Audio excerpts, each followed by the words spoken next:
So it's like searching for an overlooked nugget in the tailings of a spent mine.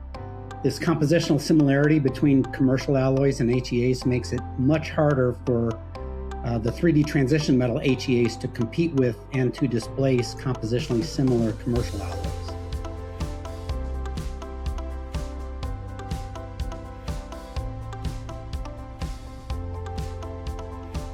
Hello, I'm Amit Misra, professor at University of Michigan and editor-in-chief of MRS Bulletin. I'm very pleased to introduce to you Dr. Dan Miracle from Air Force Research Lab. Thank you, Dr. Miracle, for joining us today to talk about your invited review article on high entropy alloys published in the MRS Bulletin 50-year special anniversary issue collection. My first question to you, in your article, you mentioned the field of high entropy alloys, or HEAs, which is also known as CCAs, complex concentrated alloys, has produced over 20,000 peer-reviewed articles in the last 2 decades.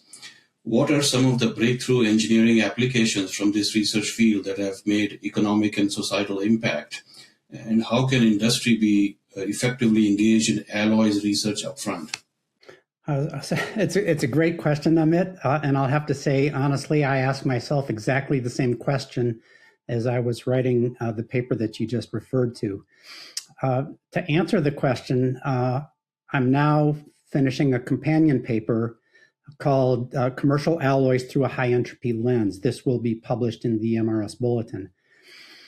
And in that companion paper, my co-author and I, Stefan Gors, were surprised to see that there aren't yet any major compelling applications from HEAs. This really puzzled us because, as you just said, the field is huge. The activity has been broad and diverse, and we would have expected some commercial application by now.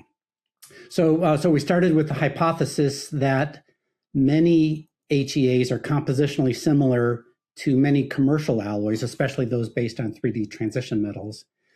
That hypothesis actually was introduced in the paper that you just mentioned. So it's like searching for an overlooked nugget in the tailings of a spent mine. This compositional similarity between commercial alloys and HEAs makes it much harder for the 3D transition metal HEAs to compete with and to displace compositionally similar commercial alloys. And in fact, many of these commercial alloys are in fact already medium entropy alloys. These include a lot of the stainless steels, a lot of nickel-based alloys, and cobalt-based alloys. So we gave a talk on the initial findings of this new research at the MRS fall meeting last December. And this new paper is being submitted to the Journal of Materials Research. Actually, very excited about this. We're submitting it later this week. And so I'll ask you to stand by for an answer to your question. It'll be embedded within that paper. In terms of industrial engagement, I would highly encourage our academic colleagues to partner with folks in industry who have compelling needs. I believe that the United States has probably the best academic system in the world, and I think there is a huge opportunity for our academic enterprise to partner more closely with industry to accelerate the transition of new technologies to major societal impacts. Thank you for your answer, and thank you for continuing to publish more in this area in society journals. So follow on from that, the next question is, looking ahead, what do you think are some of the biggest opportunities in the next decade for the field of metallic alloys? So that includes both the concentrated alloys and perhaps the non-concentrated alloys, with all the interest in critical minerals and critical materials. Do you feel the field will continue to focus on high entropy area, or will it be broader? Or are there other opportunities that should be considered as well?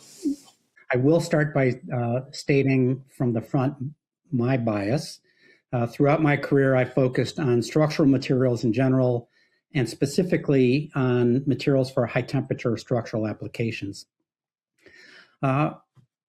Although it's an area that I've worked on throughout my whole career, it's a bit discouraging to say that high temperature metallic materials have changed only a little in the past number of decades. In the same time, high temperature structural ceramics have made amazing improvements, and they're now being used in some of the most demanding applications, for example, as turbine blades in jet engines. So for me, the biggest future opportunity for metallic alloys, now that I've stated my bias, is to finally deliver on materials with significantly improved high temperature performance while retaining the benefits of metallic materials. In particular, when you compare metallic materials versus ceramic materials, metallic materials offer much better affordability, repairability, manufacturability, and so on. The new idea fueling my optimism for this is refractory high entropy alloys. I'll say that I had this idea of refractory high entropy alloys not long after meeting Zhenwei Ye at a chance meeting in India. And so together with my longtime friend and colleague, Oleg Senkov, we submitted a proposal to develop this idea, this new idea of refractory high entropy alloys. The proposal, I'll have to say, was rejected, but Oleg and I did the research anyways. And in the intervening years, Oleg has built this initial idea into a major international effort with great potential to finally produce a major increase in the high temperature capabilities of metallic materials. I'll say that the historical motivations for high temperature metallic materials have been for conventional energy, such as land-based gas turbine engines, and for aerospace transportation. But in the last decade or more, these needs are now being joined by compelling new opportunities for societal benefits, including sustainable, clean energy through, for example, fusion reactors. And there are new aerospace propulsion concepts as well, revolutionary concepts such as rotating detonation engines that are driving the needs for new high temperature structural materials. So that's my answer with my bias in mind, but I also want to mention that there is immense opportunities for functional metallic materials as well. Amit, you mentioned rare earth metals. Without a doubt, that offers a huge challenge and an opportunity for improvements for the scientific enterprise in the coming years. And to name one specific functional application in particular, I'll also mention catalysts for sustainable energy. Thank you for your response. Final question is, in your opinion, how can publishing in professional society journals benefit the career development of early career material science researchers? Sometimes they're driven by the journal impact factor as opposed to where the community is present. And so what would be your opinion? What advice would you give to early career researchers? Without a doubt, the publishing enterprise has changed dramatically in the past 2 decades.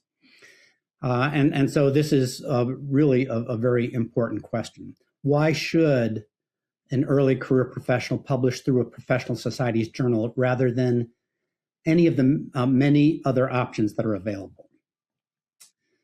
So, and once again, I want to emphasize that I think exposure of the work is not a deciding factor.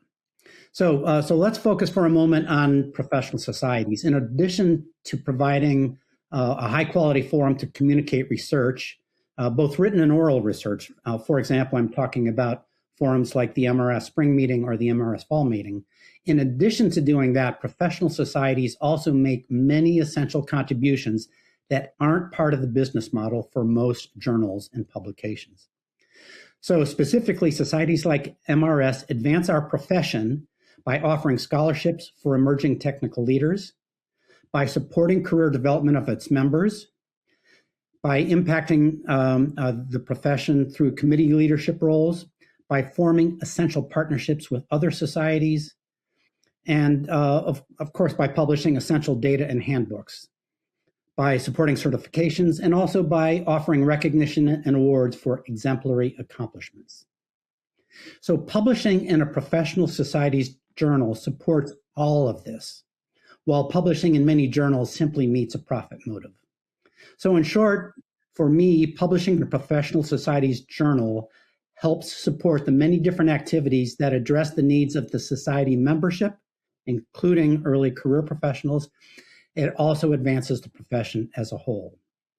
For those reasons, throughout my career, I've often published in journals that are aligned with professional societies because it does much more than giving me an impact factor at the end.